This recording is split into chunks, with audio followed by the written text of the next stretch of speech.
Hello guys, कैसे हैं आप सभी लोग। आज मैं आप सभी के लिए काफ़ी इंटरेस्टिंग और बहुत ही प्यारी लव स्टोरी लेकर आई हूँ। तो चलिए शुरू करते हैं।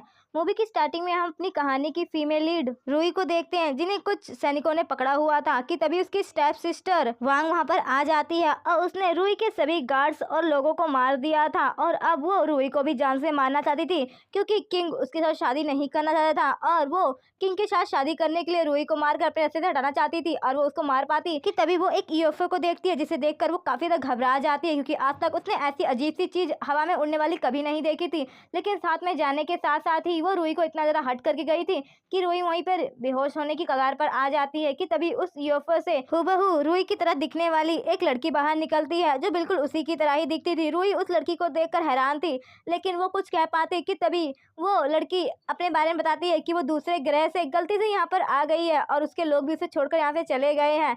लेकिन फिर वो उसे कहती है कि वो उसकी हेल्प करेगी और फिर जैसे ही रूही की डेथ हो जाती है तो वो एलियन गर्ल रूही की बॉडी में अपनी सोल ट्रांसफर कर देती है और देखते ही देखते रूही की आंखें वापस से खुल जाती है, क्योंकि उसकी बॉडी में अब उस एलियन गर्ल की सोल थी, जो कि अब हमारी नई रूही है। लेकिन तभी वहां पर किंग भी अपने सोल्जर्स के साथ आ जाता है और रूही को सही सलामत देखकर काफी खुश होता है और उससे पूछता है कि वो ठीक तो है ना, और उस वांग ने उसके साथ कुछ किया तो नहीं। रूही उसे बताती है कि वो बिल्कुल ठीक है और वांग उसे मारने के लिए आई थी, लेकिन वो कैसे भी करके बच गई। तो किंग उसे अपनी मदर का कंगन देता है और कहता है कि वो उसकी हमेशा ही रक्षा करेगा और उस वांग को भी सबक सिखाएगा। और कुछ टाइम बाद वो वांग को भी ढूंढ निकालता है, जो कि यहाँ से भागने की फिराक में थी, और फिर किंग उसे जहर पिलाकर उसकी वहीं पर जान ले लेता है। और कुछ टाइम बाद किंग रूही के साथ शादी करके उसे अपनी क्वीन बना लेता है और हंसी खुशी वो उसके साथ रहने लग जाता है। और ऐसे ही पूरे 80 साल बीत जाते हैं और फिर किंग काफी ज्यादा बीमार पड़ जाता है और वो अपनी आखिरी सांसें ले रहा था। और फिर वो रूही से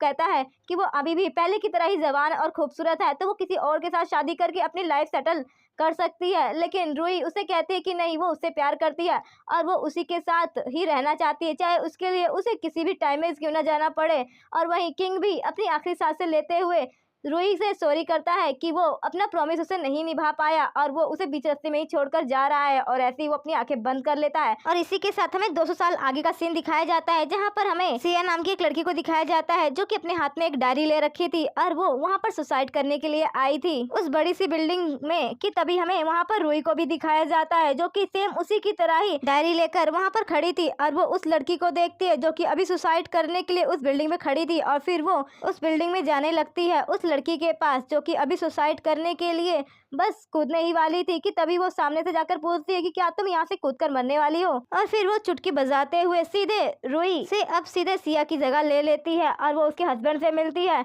जो कि उससे डिवोर्स देने के लिए कब से मरा जा रहा था। और वो उससे गुस्से से कहता है कि अरे तुम वापस आ ही गई, अब चुपचाप से जल्दी से कार में बैठो, मुझे यहाँ पर लेट हो रहा है, मुझे कहीं जाना है। कि तभी रूही एकदम से कार का दरवाजा ही उखाड़कर फेंक देती है, जिसे देखकर तो वो बंदा हैरान हो जाता है कि आखिरकार क्या हो गया। और फिर वो रूही को चिल्लाते हुए कहता है कि तुमने क्या किया। कि तभी रूही उसे अपनी मैजिकल पावर का एक डेमो और देते हुए उस कार का टायर ही पंचर कर देती है, जिसे देखकर तो वो एकदम से घबरा जाता है। और फिर वो कैसे भी करके रूही को अपने साथ घर लेकर आता है, जहाँ पर उसकी गर्लफ्रेंड रूबिका, जो कि उसके साथ ही रहती थी और काफी ज्यादा भोली और इनोसेंट बनने की कोशिश करती थी। वहीं वो बंदा श्यांग, वो अपनी वाइफ यानी कि सिया को बिल्कुल भी लाइक नहीं करता था और वो अपनी गर्लफ्रेंड को ही लव करता था और उसने मजबूरी में आकर सिया से शादी की थी और वो कैसे भी करके उससे बस अपना पीछे छुड़ाना चाहता था।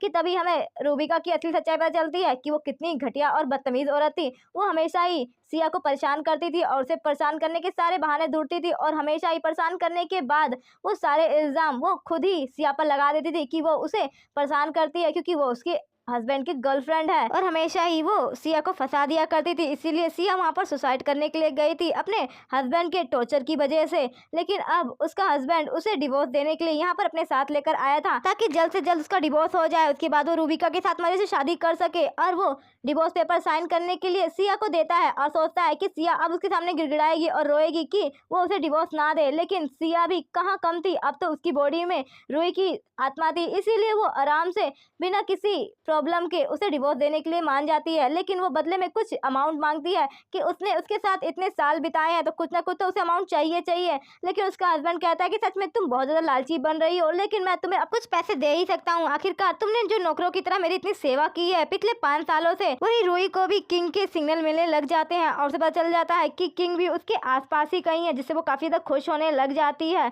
और वहीं उसका एक्स हस्बैंड उसे अब अपने साथ एक पार्टी में लेकर आया था, जहाँ पर वो अपनी गर्लफ्रेंड को भी साथ में लेकर आया था। लेकिन रूही को उससे कोई भी प्रॉब्लम नहीं थी, क्योंकि उसे तो उससे वैसे भी कोई लेना देना नहीं था। उसे तो बस किंग को ढूंढना था कि तभी उसकी नजर किंग पर पड़ती है, जो कि एक कंपनी का बहुत बड़ा सीईओ था और इस दुनिया में उसका नाम स्वांग था। रूही स्वांग के पास जाती है और उससे पूछती है कि क्या वो उसे पहचानता है। वहीं स्वांग जैसे ही रूही को देखता है तो उसे अपनी कुछ पुरानी मेमोरी याद आने लग जाती है और उसे रूही की वो पुरानी क्वीन वाली मेमोरी याद आने लग जाती है। लेकिन फिर वो अपने दिमाग से ये सारी चीजें हटाने लग जाता है और उससे पूछता है कि वो कौन है और क्या वो उसे जानती है।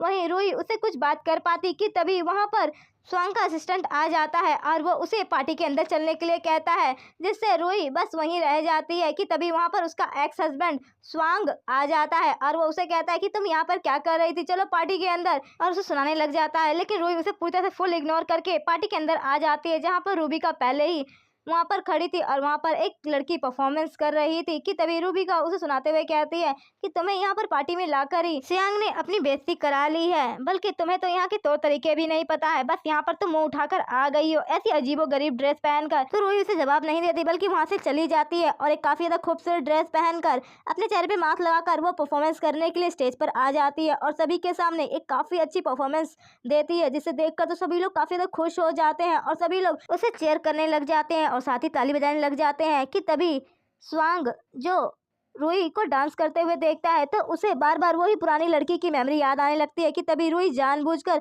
स्वांग के ऊपर जाकर गिर जाती है और उसे हक कर लेती है ताकि वो किंग को उसकी मेमोरी याद दिला सके। कि तभी उसका एक्स हस्बैंड उसे देखकर तो आग बबूला हो जाता कि कैसे उसकी वाइफ किसी और की बाहों में हैगी और उसे काफी ज्यादा जेलसी फील हो रही थी। वही स्वांग को समझ नहीं आ रहा था कि वो भला कैसे रिएक्ट करे, क्योंकि हमेशा ही उसकी कोई भी लड़की करीब आती थी तो उसे हमेशा ही एलर्जी हो जाती थी, लेकिन ये लड़की के आने पे उसे कुछ भी रिएक्शन नहीं हो रहा था, उल्टा उसे उसके जानी पहचानी स्मेल आ रही थी। कि वहीं दूसरी तरफ रूही का हस्बैंड गुस्से से पागल हुआ जा रहा था और वो गुस्से से रूही को थप्पड़ मारने ही वाला था कि तभी स्वांग आकर उसे रोक लेता है और कहता है कि तुम ये कैसी हरकत कर रहे हो और कैसे तुम किसी भी लड़की को थप्पड़ मार सकते हो। कि तभी सियांग चिल्लाते हुए कहता है कि वो मेरी वाइफ है। कि तभी रूही कहती है कि मैं तुम्हारी वाइफ नहीं बल्कि एक्स वाइफ हूँ, तो मुझे इस तरह से थप्पड़ मारने की सोचना भी मत। और फिर वो स्वांग को कहती है कि मैं तुम्हारे साथ चलना चाहती हूँ, क्या तुम मुझे अपने साथ लेकर जाओगे। ये बोलकर तो रूही सीधे स्वांग के गले ही पड़ जाती है और वहीं स्वांग भी सोच में पड़ जाता है कि लड़की इतना उसे क्यों चिपक रही है, क्या वो उसे जानती है या फिर वो अपने हस्बैंड को जेलस फील कराना चाहती है। स्वांग को कुछ भी समझ नहीं आ रहा था, लेकिन रूही का उसे क्लोज आना उसे काफी ज्यादा अच्छा लग रहा था। वहीं उसका एक्स हस्बैंड तो गुस्से से बस बाबला हुआ जा रहा था और उसे अब रूही पर गुस्सा भी आ रहा था। वहीं स्वांग रूही को अपने साथ ले जाने के लिए तैयार हो जाता है और कहता है कि अगर तुम्हारी एक्स वाइफ तुम्हारे साथ नहीं जाना चाहती है तो इसमें मैं कुछ नहीं कर सकता हूँ, और अगर वो मुझे मेरे साथ जाएगी तो मैं उसे मना भी नहीं करूंगा। ये सुनकर तो स्वांग को काफी गुस्सा आता है और वो गुस्से से दांत पीसते हुए वहां से चला जाता है। वहीं सियांग भी रूही को अपने साथ वापस चलने के लिए कहता है कि चलो मैं तुम्हें घर छोड़ देता हूँ, लेकिन रूही कहती है कि मेरा कोई घर नहीं है, तुम मुझे अपने घर लेकर चलो। कि तभी स्वांग के पास कॉल आता है उसके असिस्टेंट का और वो बताता है कि कोई उसकी कार को ओवरटेक कर रहा है। वहीं स्वांग जब ये सुनता है तो रूही को अपने साथ घर ले जाने के लिए तैयार हो जाता है और जैसे ही वो अपने साथ लेकर जाता है तो उसको कोई पीछा करने लग जाता है। कि तभी स्वांग को कोई गोली लगने ही वाली थी कि तभी रूही आगे आ जाती है और वो अपनी मैजिकल पावर से उस गोली की स्पीड को रोक देती है और फिर मुस्कुराते हुए स्वांग की तरफ देखते हुए कहती है कि मैंने तुम्हें बचा लिया आखिरकार। और वहीं स्वांग काफी ज्यादा घबरा जाता है रूही को इस कंडीशन में देख के और उसे जल्दी से हॉस्पिटल ले आता है। वहीं हॉस्पिटल में डॉक्टर जल्द ही रूही का ऑपरेशन करना शुरू कर देते हैं और जल्द ही रूही की कंडीशन बेटर हो जाती है। स्वांग उसके पास आता है और उस पर गुस्सा करते हुए कहता है कि तुमने मेरी जान बचाने के लिए खुद की जान खतरे में क्यों डाली। तो रूही कहती है क्योंकि मैं तुम्हें पसंद करती हूँ और पूरी लाइफ तुम्हारे साथ ही रहना चाहती हूँ। स्वांग रूही की ये बातें सुनकर कहता है कि सच में तुम मेरे साथ ही रहना चाहती हो। तो रूही हाँ करती है तो स्वांग उसे अपनी गोद में उठा लेता है तो कहता है कि चलो फिर मेरे साथ हमेशा के लिए चलो। वहीं सियांग का असिस्टेंट तो अपने प्रेसिडेंट को यूं रूही को ले जाता हुआ देखता ही रह जाता है और खुद से ही कहता है कि ये प्रेसिडेंट को क्या हो गया है। पहले जो लड़कियों के करीबी आने से घबराते थे अब वो एक लड़की को अपनी बाहों में उठाकर लेके जा रहे हैं, लगता है प्रेसिडेंट को भी लव हो गया है। वहीं स्वांग अपने साथ रूही को अपने घर ले आता है और सभी सर्वेंट को बताता है कि आज से वो उसकी यंग लेडी है और सभी को उसका ध्यान रखना है। और फिर रुई तैयार होकर जल्दी से स्वांग के पास आती है और उससे पूछती है क्या वो सच में उसके साथ हमेशा के लिए रहना चाहता है। तो स्वांग कहता है कि हाँ, मैं तुम्हारे साथ रहना चाहता हूँ। और फिर वो अपने सभी सर्वेंट को बुलाता है जो कि रुई को ग्रीट करते हैं। और वहीं रुई तो स्वांग के साथ फ्लर्ट करने लग जाती है। वहीं बेचारे स्वांग की तो हालत खराब होने लग जाती है रुई के ऐसे बिहेवियर की वजह से, कि तभी वो उसे अपने फोन में एक तो वीडियो भी दिखाने लग जाती है, जिससे बेचारा तो और भी ज्यादा हवा टाइट होने लग जाती है। और वहीं रुई उसे कपल की तरह रहने का सजेशन देती है, लेकिन स्वांग तो वहां से दबे पांव भाग जाता है। और वहीं रुई जो अपने कमरे में चेंज कर रही थी, कि तभी स्वांग उसके कमरे में आ जाता है और एकदम से उसकी ओर बढ़ने लग जाता है। वहीं रुई उसे कहती है कि सच में तुम तो मुझसे भी बड़े वाले फ्लर्टी इंसान हो। तो स्वांग उसके चिन को ऊपर करते हुए कहता है कि मैं अब तुम्हें पसंद करता हूँ, तो तुम मुझसे दूर नहीं भाग सकती हो। ये बोलकर वो उसे किस कर लेता है और साथ ही रुई को वार्निंग देते हुए कहता है कि अगर वो उससे दूर भागने की कोशिश करेगी तो उसके लिए अच्छा नहीं होगा, और उसने अगर उसे चीट किया तो उसके लिए बहुत बुरा होगा। वही रुई तो उसकी ये धमकी सुनकर हैरान ही हो जाती है कि ये बंदा इतना पॉजेसिव भी हो सकता है उसके लिए। और फिर वो उससे फ्लर्ट करते हुए कहती है कि तुम चिंता मत करो, मैं तुम्हें छोड़कर कहीं नहीं भागूंगी। और फिर वो एकदम से अपना टॉवल ही नीचे गिरा देती है, जिससे स्वांग तो एकदम से घबरा जाता है, और जो अभी उसके अंदर इतनी सारी हिम्मत थी वो तो एक बार में हवा हो जाती है और वो दबे कदमों वहाँ से गायब हो जाता है। वहीं हम रुई के एक्स हस्बैंड को देखते हैं जो कि अपना फोन चला रहा था, कि तभी रुई को वो वहाँ पर देखता है और उस पर गुस्सा करता है और कहता है कि तुम्हारी हिम्मत कैसे हुई यहाँ पर आने की, और तुमने वहाँ पर पार्टी में मेरी इतनी अच्छी से इंसल्ट की थी और उस बंदे के साथ कैसे चिपक रही थी। वो उसे मारने ही वाला था कि रुई तभी उसे अपना पावर करंट का झटका दे देती है, जिसकी बेचारी की तो हालत खराब हो जाती है और अब उसमें हिम्मत नहीं थी कि वो रुई पर हाथ भी उठाए। वही रूबिका जैसे ही कमरे में आती है तो वो रुई को यहाँ देखकर एकदम से हैरान हो जाती है, साथ ही वो उस पर गुस्सा भी करने लग जाती है कि आखिरकार वो यहाँ वापस कैसे आ गई, उसे तो घर से निकाल दिया गया था ना, और डिवोर्स होने के बाद वो यहाँ क्या कर रही है। वो उसे खींचकर थप्पड़ मारने ही वाली थी कि तभी रुई रूबिका का हाथ पकड़ लेती है और खींचकर उसी को गाल पर एक रसीद दे देती है और कहती है कि इसी तरह तुम मुझे पहले भी थप्पड़ मारा करती थी ना, लो तुम्हारे ही थप्पड़ का स्वाद कैसा लगा। रूबिका को गुस्सा आता है और वो फ्लावर पॉट उठाकर नीचे पटक देती है और कहती है कि रुक, मैं तुझे अभी मजा छकाती हूँ। और फिर वो जानबूझकर नीचे गिर जाती है और कहती है कि देख अब मैं तेरा क्या हाल करती हूँ, और ड्रामा करने लग जाती है कि उसको रुई ने हट किया। वहीं रुई का एक्स हस्बैंड भी आ जाता है, लेकिन रुई तो इस बार बड़ी ही चालाक थी, वो रूबिका की चाल उसी पर उल्टी कर देती है और खुद नीचे गिरकर रूबिका को ऊपर खड़ा कर देती है। और फिर क्या रूबिका चिल्लाती रह जाती है कि उसने रुई को हट नहीं किया है, लेकिन सियांग तो उसकी एक बात नहीं सुनता है और वो रुई से पूछता है कि क्या वो ठीक है, लेकिन रुई उसे खुद से दूर कर देती है और कहती है कि वो ठीक है। और फिर हमें कुछ टाइम पहले का सीन दिखाया जाता है जहाँ पर रूबिका ड्रामा करने ही वाली थी फ्लावर पॉट तोड़कर, कि तभी रुई अपनी मैजिकल पावर से उसे रोक देती है, और जो वो ड्रामा करने वाली थी उसका ड्रामा उसी पे भारी करने के लिए उसे वो बेड पर बिठाकर खुद ही नीचे गिर जाती है। और फिर क्या था, जैसे ही वहां पर सियांग आता है तो वो अपने आंखों के सामने ये नजारा देखता है। उसके बाद रुई अपने हाथों पे लगी हुई चोट को ठीक कर लेती है अपनी मैजिकल पावर से, जो कि रूबिका की वजह से लगी थी। और फिर क्या था, उसे तो बस मौका चाहिए था, वो अपना सामान पैक करके वहां से जाने लग जाती है और कहती है कि मेरा यहाँ पर कुछ भी नहीं था, तो अब मैं यहाँ से जा रही हूँ हमेशा हमेशा के लिए। लेकिन सियांग उसे रोकने की कोशिश करता है, लेकिन रुई उसकी बात नहीं सुनती है। वहीं हम दूसरी तरफ स्वांग को देखते हैं जो कि शूटिंग एरिया पे अपने असिस्टेंट के साथ आया था, और वहीं वहाँ पर एक्टर कोई और नहीं बल्कि रूबिका थी, जो कि स्वांग की मूवी में हीरोइन का रोल प्ले कर रही थी। और इस सीन में उसे एक काफी खूबसूरत राइटिंग में कुछ लिखना था चाइनीज लैंग्वेज में, लेकिन वो लिख नहीं पा रही थी क्योंकि उसकी राइटिंग सच में बहुत ही ज्यादा गंदी थी, जिसकी वजह से बार बार रीटेक पर रीटेक लिए जा रहे थे। कि तभी रुई आ जाती है और कहती है कि सच में तुम्हारी राइटिंग कितनी ज्यादा गंदी है, तुम एक छोटी सी चीज भी नहीं लिख सकती हो। ये सुनकर तो रूबिका को काफी गुस्सा आता है और उसे इंसल्ट फील होता है, इसीलिए वो रुई को टोंट मारते हुए कहती है कि अगर मैं नहीं लिख सकती तो क्या तुम लिख सकती हो, तुम में दम है तो तुम लिख कर दिखाओ। फिर रुई कहती कि ठीक है, मैं तुम्हें अभी खूबसूरत सी राइटिंग में लिख कर दिखाती हूँ कि आखिरकार कविता कैसे लिखी जाती है। कि तभी उसका एक्स हस्बैंड टांग अड़ाते हुए मना करता है, लेकिन रुई वहाँ पर काफी खूबसूरत सी राइटिंग में एक प्यारी सी कविता लिखती है, जिसे देखकर तो सभी लोग हैरान हो जाते हैं। वहीं स्वांग भी रुई की ये टैलेंट देखकर काफी खुश हो जाता है और कहता है सच में इस लड़की के अंदर बात तो है। कि तभी डायरेक्टर रुई की तारीफ करते हुए कहता है कि सच में इस लड़की ने कितनी प्यारी हैंड राइटिंग में इतनी अच्छी पोएम लिखी है, मैं तो ये कहता हूँ कि हम हीरोइन को ही चेंज कर देते हैं और इस लड़की को ही हीरोइन कास्ट कर लेते हैं। डायरेक्टर की इस बात से स्वांग भी राजी हो जाता है और वो सियांग से बोलता है कि कैसा रहेगा अगर तुम्हारी एक्स वाइफ को मैं हीरोइन कास्ट कर सकूं। वहीं सियांग के मुंह में तो दही जम गई थी और वो अब क्या ही बोलता। वहीं रुई को हीरोइन का रोल मिल जाता है और उसे अब रूबिका की जगह एक्ट करना था। रुई तो काफी ज्यादा खुश हो जाती है। कि उसे इतना अच्छा रोल मिल रहा है। और फिर कुछ टाइम बाद शूटिंग शुरू हो जाती है और रूही काफ़ी अच्छी तरह से परफॉर्मेंस करती है, जिसके बाद तो डायरेक्टर भी काफ़ी ज़्यादा खुश हो जाता है, क्योंकि रूही सच में काफ़ी ज़्यादा खुलकर एक्टिंग कर रही थी और उसकी एक्टिंग काफ़ी ज़्यादा लाजवाब थी। उसे देखकर तो लग ही नहीं रहा था कि वो पहली बार एक्टिंग कर रही है। वहीं स्वांग तो बस रूही को ही देख रहा था कि तभी रूही उसके पास आ जाती है और उसके करीब आते हुए कहती है, तुम बताओ तुम्हें मेरी एक्टिंग कैसी लगी? वहीं स्वांग तो बस उसे देखता रह जाता है कि तभी सियांग गुस्से से दांत पीसते हुए कहता है कि तुम ऐसा कैसे कर सकते हो, तुम मेरी एक्स वाइफ हो।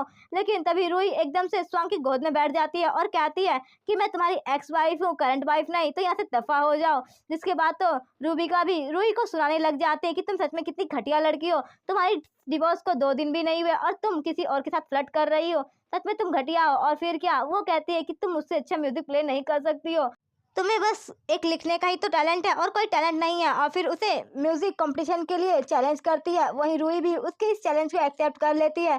वहीं रूबिका को क्या पता था कि वो जानबूझकर ही अपने पैरों पर कुल्हाड़ी मार रही है, और जब वो वायलिन प्ले करने के लिए बैठती है तो सच में वो इतना ज़्यादा घटिया बजा रही थी कि उसका बॉयफ्रेंड भी उसकी आवाज़ सुन के सनसना गया था, और प्रोड्यूसर के तो कान में दर्द होने लगा था कि सच में कोई इतना घटिया भी म्यूजिक बजा सकता है।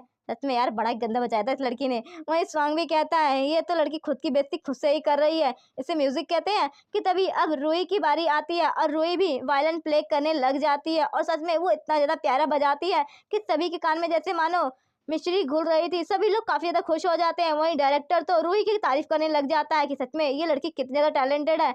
वहीं रूबिका अपनी इतनी बेइज्जती कराने के बाद भी सुधरी नहीं थी, और वो कहती है कि नहीं, सबसे अच्छा पहले तो मैंने ही किया है, जबकि वो मानने को तैयार नहीं थी। अरे यार, कोई इसको इसकी गाने की रिकॉर्डिंग सुना दो, तब इसे पता चलेगा कि वो कितना घटिया बजाती है।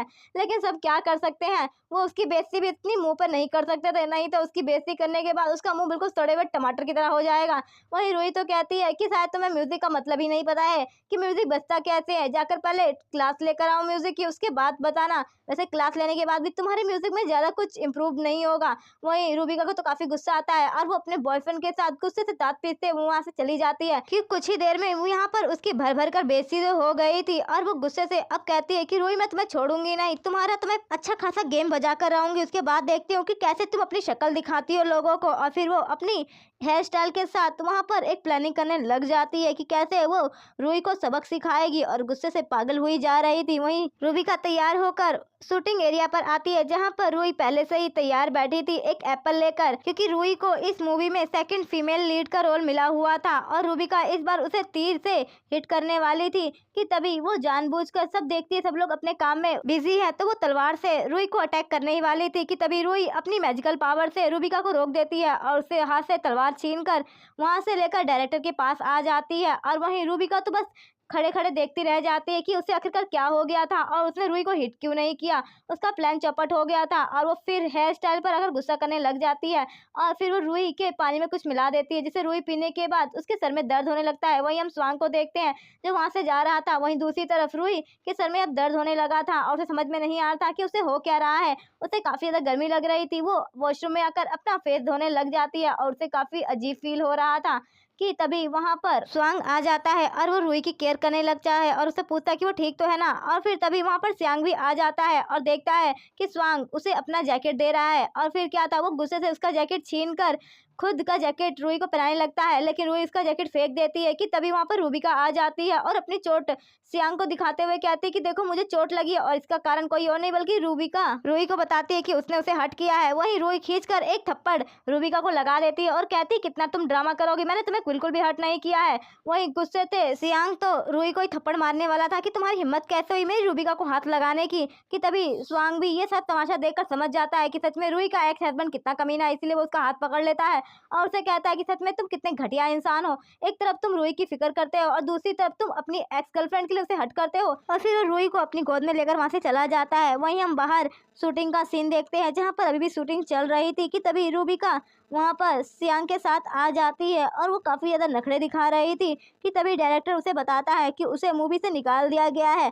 तो अब उसे यहाँ पर काम करने की कोई जरूरत नहीं है, यहाँ से दफा हो जाए। वहीं सियांग गुस्से से कहता है, ये तुम क्या बकवास कर रहे हो, मैंने इस मूवी में ढेर सारे पैसे इन्वेस्ट किए हैं, तो ऐसा कैसे हो सकता है। वहीं हम स्वांग को देखते हैं जिसके साथ रूही खड़ी थी और वो पूछती है कि शायद तुम सच में मुझे इतना ज्यादा लाइक करते हो कि तुमने रूबिका को भी इस मूवी से निकाल दिया और तुम सियांग के भी खिलाफ चले गए।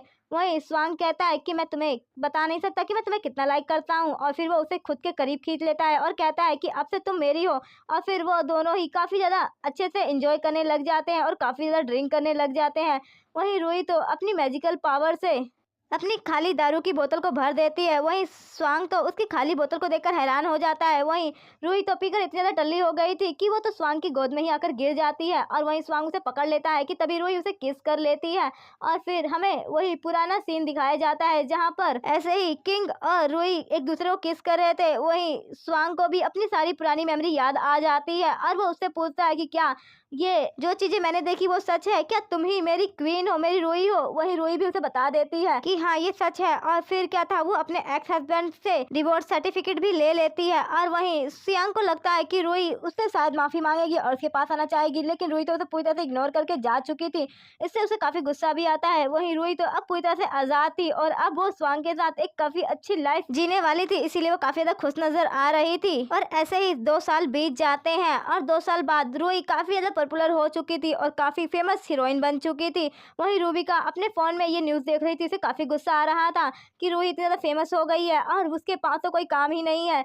वहीं सियांग ये न्यूज जब देखता है और फिर कहता है कि तुम ये क्या देख रही हो, तो रूबिका रूही की बुराई करने लग जाती है कि सच में वो कितनी घटिया लड़की है, उसने उसका पत्ता काट कर कितना सफाई से स्वांग के साथ शादी कर ली और अब कितना ज्यादा फेमस हो गई है। सच में वो कितनी घटिया, उसने तुम्हें डिवोर्स भी दे दिया, सच में वो बहुत बुरी है। वहीं सियांग तो बस रूही के बारे में ही सोच रहा था कि सच में वो कितनी अच्छी लड़की थी और वो कितनी टैलेंटेड भी थी, लेकिन उसने कभी भी उसका ध्यान नहीं रखा और ना ही उस पर ध्यान दिया था, बल्कि रूही की तो कभी उसने केयर तक नहीं की थी। और वहीं अब रूबिका का भी इन 2 सालों में असली चेहरा उसे पता चल गया था कि वो कितनी घटिया और कितनी चालबाज औरत है। वहीं दूसरी तरफ रूही तो स्वांग के साथ काफी अच्छी लाइफ जी रही थी, और वो ही स्वांग जब सो रहा था तो रूही उसे नींद में देखता हुआ पाकर इसे किस कर लेती है। वहीं स्वांग भी उठ जाता है और उसके साथ फ्लर्ट करते हुए कहता है कि सच में तुम तो मेरी नींद में होने का फायदा उठा रही थी, तो चलो मैं भी तुम्हारा थोड़ा सा फायदा उठा लेता हूँ। और फिर स्वांग रूही के ऊपर आकर कहता है कि चलो अब मुझे जल्दी से रीपे करो, और फिर वो उसे जल्दी से किस करने लग जाता है। और इसी के साथ उन दोनों की हैप्पी लाइफ बीत जाती है। और फिर हमें कुछ टाइम बाद एक यूएफओ को दिखाते हैं और साथ ही एक ग्रेव को भी, जो कि स्वांग की थी। और वहीं रूही खड़ी होकर उसे देख रही थी, क्योंकि रूही ने उसके साथ इस लाइफ में भी 80 से 90 साल बिता लिए थे और अब वो उसे गुड बाय करके हमेशा के लिए अपनी वापस से दुनिया में जा रही थी। और उसे अपनी सारी पुरानी मेमोरी याद आने लगती है कि कैसे उसने स्वांग के लिए अपनी सारी लाइफ सेक्रीफाइस कर दी और उसके प्यार के लिए वो हर उस टाइम में गई जहाँ पर स्वांग उसे मिला। और अब वो फाइनली स्वांग को अलविदा कर रही थी और वो अपनी दुनिया में वापस जाना चाहती थी, क्योंकि अब वो स्वांग को और परेशान नहीं करना चाहती थी जैसे उसने हर लाइफ में उसका पीछा किया। और अब वो अपनी दुनिया में आखिरकार चली ही जाती है। और इसी के साथ इस मूवी की यहीं पर एंडिंग हो जाती है। तो आप लोग कमेंट करके बताइए कि आप लोगों को ये मूवी कैसी लगी, और साथ ही लाइक करना ना भूलिएगा। Thanks for